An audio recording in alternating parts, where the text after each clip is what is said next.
Thank you for joining us today for our brown bag lunch session. Today's session is structure of county government. And for those who are on Zoom or tuning in later, my name is Latifa Faisal. I'm the current chair of the Story County Board of Supervisors, and it is my pleasure to walk you through this presentation today.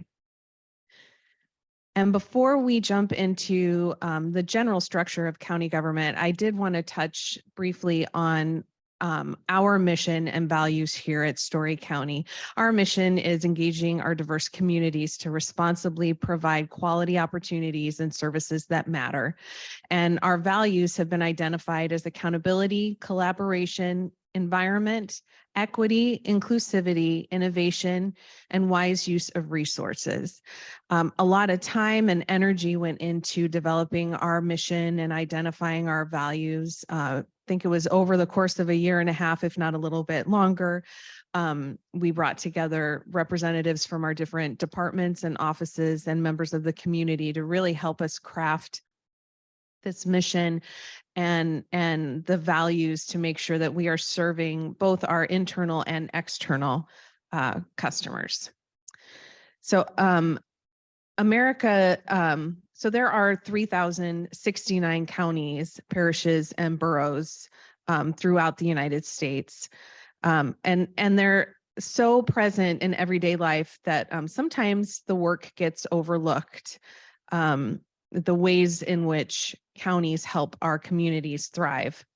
Often behind the scenes, 40,000 county elected officials and 3.6 million county employees are responsible for maintaining roads and bridges, caring for our physical and mental health, administering our elections, ensuring public safety, strengthening environmental stewardship, and so much more. County governments are also indispensable partners in our nation's intergovernmental system, which balances and shares roles and responsibilities among all levels of government. Counties collaborate with federal, state, local, and tribal governments to deliver on-the-ground services and meet our residents' needs. And this is something that, that I pulled from the National Association of Counties website, because I think it gives a really thorough and brief overview of all the different ways in which county government serve our citizens. So we'll talk about transportation and infrastructure first. Transportation and infrastructure are really the core public sector responsibilities, and they impact everything from our daily commute to shipping goods and services around the globe. The statistics listed on the screen reflect counties owning and maintaining 45% of America's roads. Counties own 38% of bridges. Specifically here in Story County, our county engineer and secondary roads department oversee the roads and bridges of our Story County secondary road system. And that includes 202 miles of paved roadways, 706 miles of granular surfaced roadways, 24 miles of earth roadways, and 284 bridges. So that is a lot of those are a lot of miles that that our secondary roads and engineer department are out taking care of both in the winter and in the summer to make sure that people can get to work, they can get to school, that emergency responders can get where they need to go quickly, safely, and that everyone can take pride in the condition of our roads and bridges. And safety is at the forefront. Additionally, counties are investing and more in broadband networks to ensure that all of our citizens are connected, not just physically on the road, but also through the internet, making sure that they can access those services electronically and keep lines of communication open.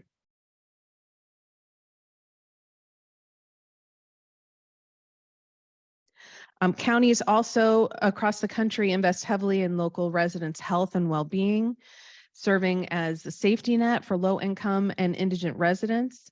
County health departments protect our residents and communities by offering a wide range of services like administering flu shots, providing health information, and preventing and responding to public health emergencies.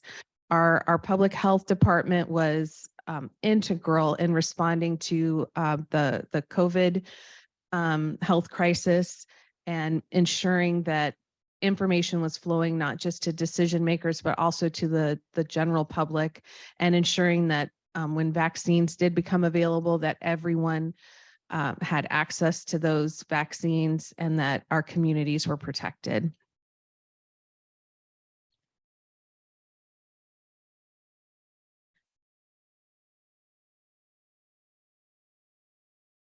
Justice and public safety. Sorry, my notes are on a different page. So justice and public safety, that includes, you know, we might initially think of our sheriff's department and, you know, maybe our county attorney's office, but it also includes our emergency management services, our juvenile court services, coroners, firefighters, and also our county jail staff. There are the resources that go towards public safety in general, not just for law enforcement, but for all of those services are significant.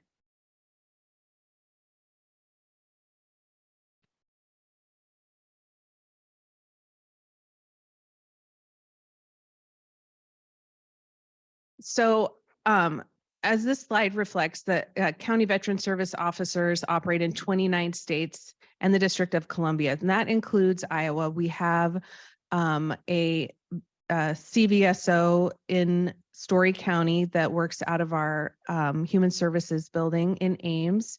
And then we also have a 5-member Veterans Service Commission, or Veterans Commission of Veterans Affairs, sorry.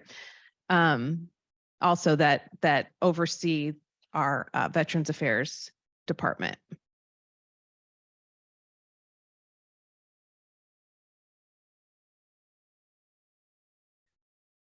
I included this slide because, you know, I think it applies more to, you know, maybe some other counties that have larger tracts of public land, but I think it's important just to recognize the role that counties play in protecting and caring for all of our public lands throughout our entire country. And so I did want to include this slide, even though it isn't particularly relevant to Story County government. So let's talk a little bit about Story County itself. We've spent a little bit of time going over county government in general, but let's talk a little bit about Story County and what makes Story County so unique.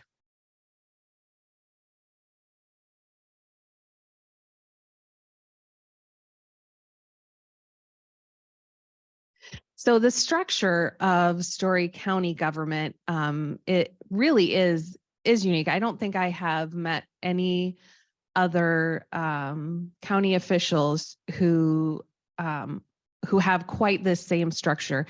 In Story County, we have, rather than having a county manager or a single point of supervision for the different departments, we've got it broken out into a director of internal operations, who also is the director of human resources, and a director of external operations and county services. So we have an internal facing position and an external facing position. And as you can see, the internal operations is focused on those employee facing departments: information technology, facilities management, and human resources. And our external operations director is responsible for all of those external customer facing departments: animal control, general assistance, county outreach and special projects, our planning and development department, secondary roads and engineer department, and our veterans affairs. And county government is also unique because I think when we think of the structure of government in general, typically people think of the structure of like a municipal government or a city where there's a mayor and then everyone is responsible to reporting to the mayor or the city manager. And with Iowa county government, it's more of a horizontal, even though here on this slide it's vertical, but it's more of a horizontal line of responsibility. We have the Board of Supervisors, 3 members of the Board of Supervisors, but then we have other elected officials, the county attorney, the auditor, recorder, sheriff, and treasurer, and they are their own independent office, their own independent elected office. So while it sounds like the Board of Supervisors would supervise those elected officials also, they do not. We are all equally elected and responsible for our own offices. The Board of Supervisors is responsible for making decisions about the budget, though, for all of the offices and departments in the county.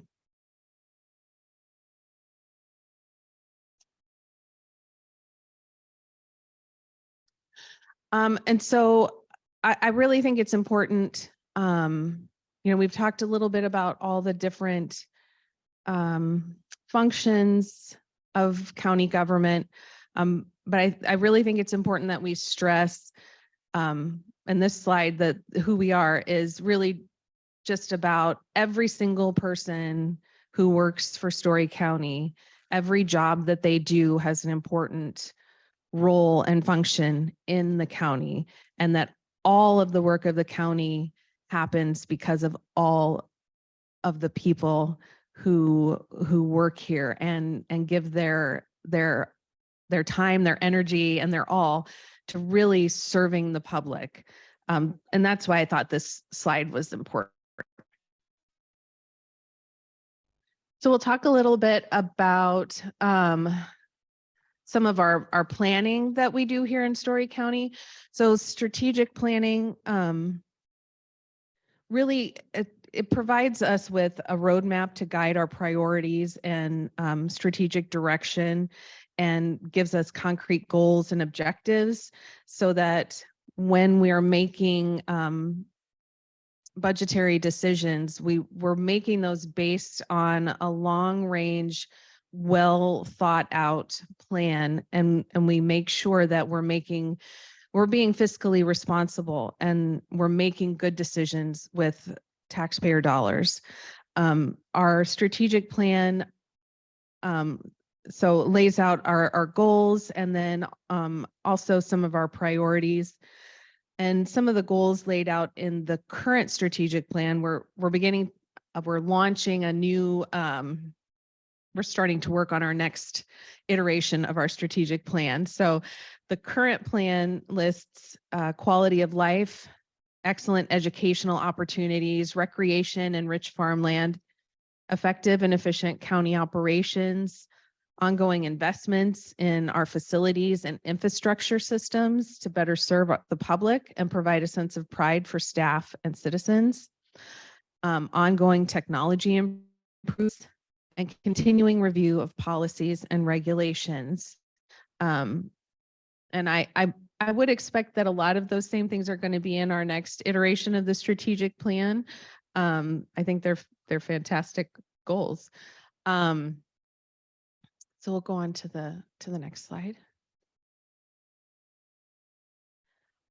Part of also being responsible and planning is our capital improvements plan. And our capital improvements plan is a multi-year guide to the construction and improvement of county facilities and the acquisition of equipment. And this really follows along with the strategic plan in that we need to make sure that we are looking far enough ahead that we're making decisions with the funds that we do have. If we know something is coming or we would like to, for example, the image kind of in the middle there is one of the trail systems.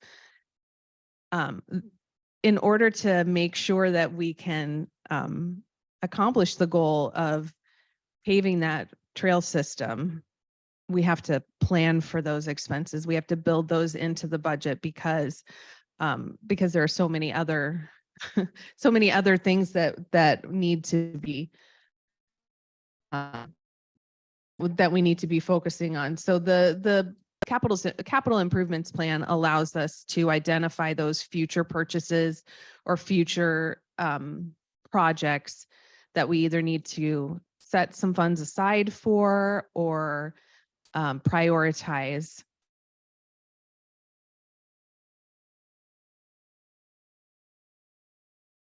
And that leads us to talk about just the fiscal health of Story County. And the one thing that everybody thinks about when they think of the county budget is the tax levy and the funding.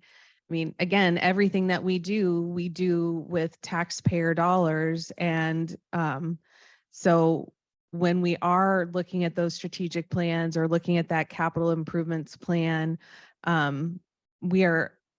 it is our responsibility to constantly be mindful of the burden that taxes place on people, but also just ensuring that we are being mindful and responsible with those funds so that we can continue to provide the high level of services and opportunities to our residents that we have in the past. And I think this graph is really illustrative of how historically Story County has worked, all of the boards have worked hard to make sure that our revenues and expenses are staying in line. And I think this is a little skewed here at the most recent fiscal years because we did have an influx of American Rescue Plan Act funds that came in. And so it's a little out of balance, but still I think tells a really great story.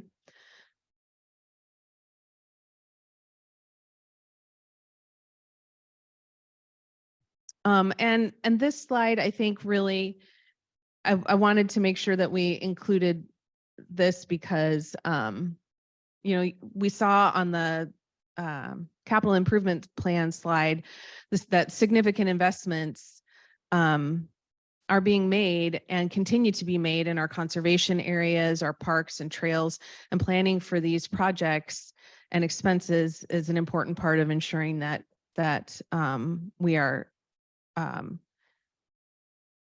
staying focused on our overall fiscal health, but again, investing in those natural resource areas and recreation opportunities, and that we are also investing in our economic development future because we want people to come to Story County. We want people to come and recreate here, and we want this to be a place that people want to live and spend their time.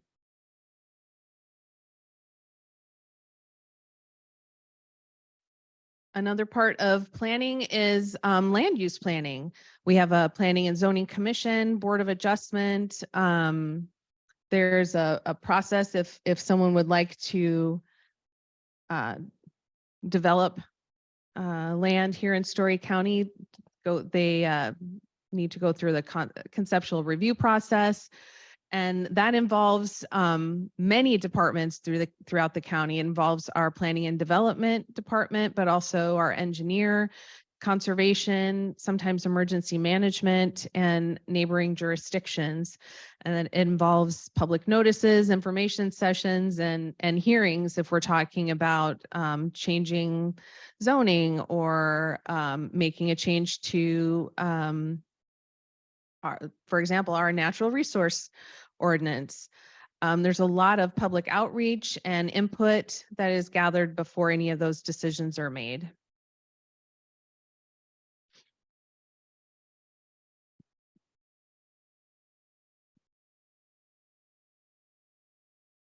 So one other really big focus for Story County is ensuring that we are supporting and building strong communities throughout the county.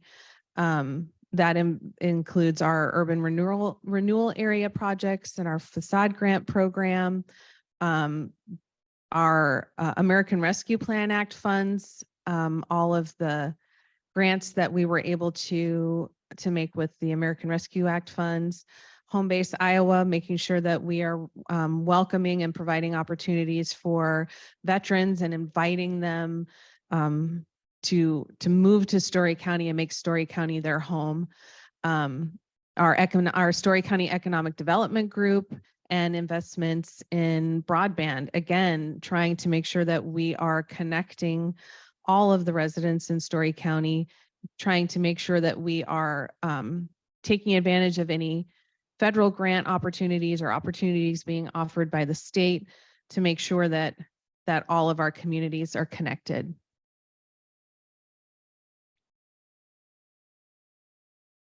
Engaging our citizens. This is a big part of Story County, is the outreach, making sure that our residents know what's going on and that they know how to get a hold of all of us here at Story County, regardless of the department. We want to make sure that we are reaching all of our citizens. So we have our communication plan, which details all of the different ways in which we are working to better our outreach, whether it's through a internal outreach with our county newsletter to employees, or our external outreach on Facebook and through our calendar, getting in community newsletters, making sure that everyone is aware of changes coming, whether they're legislative changes or road closures, just making sure that we're keeping all of those lines of communication open. So another important part of county government is just caring for our citizens and caring for our citizens that maybe need a little extra help, or are in just kind of a not a great situation, and they might need a little bit of rent assistance, or they might need a connection to disability services, like being that point of contact for people who need help. That's a really important function of county government, and the work that Story County does with our Central Iowa Community Services, our mental health region, making sure that citizens of Story County and the whole region have access to mental health services, disability services, and just really making sure that we're taking care of our communities.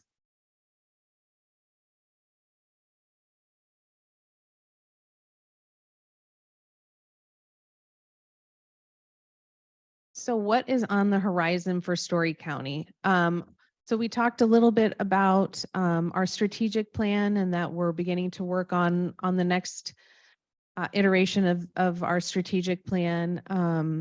I think that's going to be a really great opportunity and experience for all of us, as many departments and elected officials as possible, to come together and really talk about what are some of the goals that we want to work on, whether we're continuing goals from the last strategic plan or whether we're coming up with new ones. I mean, things have changed in the past 5-6 years. And I think we have just fantastic opportunity. We're also going to be working on the next version of our comprehensive plan, the C2C plan, which is more of a visioning document than the strategic plan.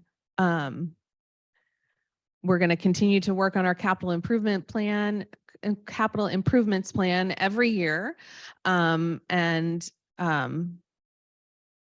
We're focusing at this moment on identifying uses for the opioid settlement funds that will be coming to Iowa, and making sure that we're making good use of those funds. Keeping an eye on all of the different projects that are being funded through the American Rescue Plan Act.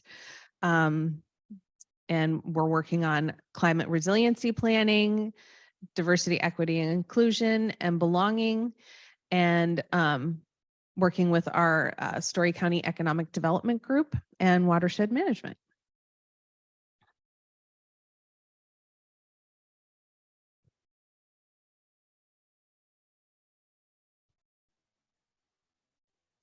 So I think I kind of flew through some of those pretty quickly, but that would be the presentation that I had. I'd be happy to take any questions if there are any.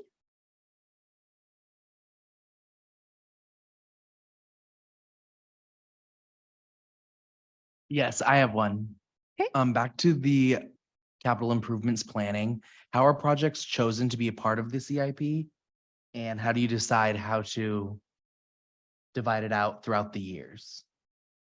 Just depending on how much projects are. I think it's a little bit of that. It's helpful that we have that we review it annually, so we can kind of see how projects have changed. But sometimes it's just based on what funding we think might be available. Sometimes if it's not the appropriate year to take to move a project forward, we might push it out a couple of years.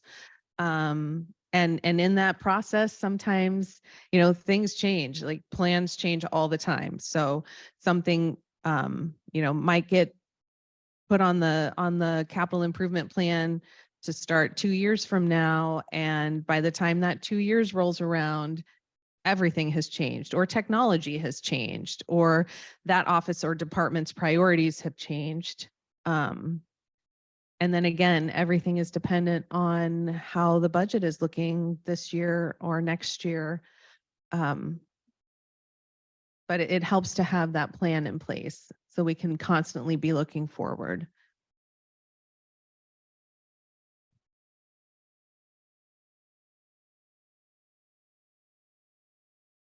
Do we have any questions on Zoom?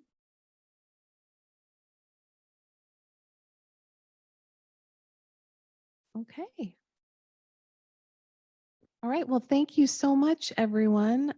I have enjoyed giving the presentation, and hopefully we will see you at the next Brown Bag Lunch. When is the next one? June 30th is the next Brown Bag Lunch. I look forward to seeing you all then. Thank you so much. Thank you.